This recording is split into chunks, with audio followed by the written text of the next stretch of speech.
আসসালামু আলাইকুম, সবাইকে স্বাগতম ডেল্টা ওয়েব লার্নিং এ। আজকে আমরা দেখব এসএটি তে আসা একটি কোশ্চেন। কোশ্চেনটি অনেক ইজি মনে হলেও এখানে খুব কম সংখ্যক মানুষই কোশ্চেনটা সলভ করতে পেরেছিল। তো চলুন আমরা চেষ্টা করি কোশ্চেনটি কিভাবে সলভ করা যায়।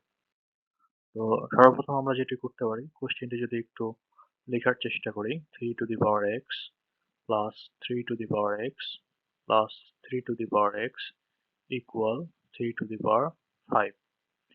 তো এখানে যেটি করতে হবে সেটি হলো 3 টু দি পাওয়ার x যদি আমরা কমন নিয়ে নিই তাহলে হবে 1 plus 1 plus 1 equal 3 to the power 5।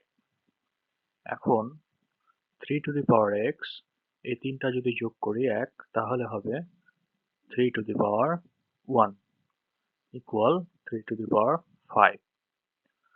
তো এক্সপোনেনশিয়ালের রুল অনুযায়ী আমরা জানি যে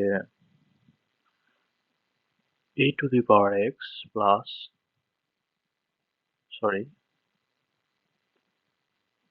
a to the power x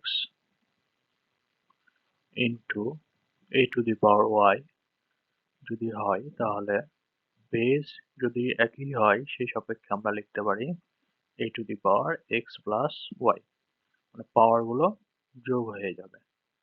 তো এখানে আমরা সেই কাজটি করব, আমরা লিখতে পারি 3 to the power x plus 1 equal 3 to the power 5। এখন আরেকটি ফর্মুলা যদি আমরা দেখি, a to the power x equal যদি a to the power y হয় তাহলে x সমান y লেখা যায়।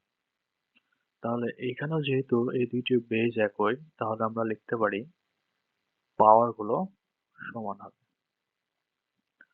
অতএব x সমান হবে 4। তো এটাই ছিল মূলত এসএটি তে আসা কোশ্চেনটির অ্যান্সার। সবাইকে অসংখ্য ধন্যবাদ সাথে থাকার জন্য।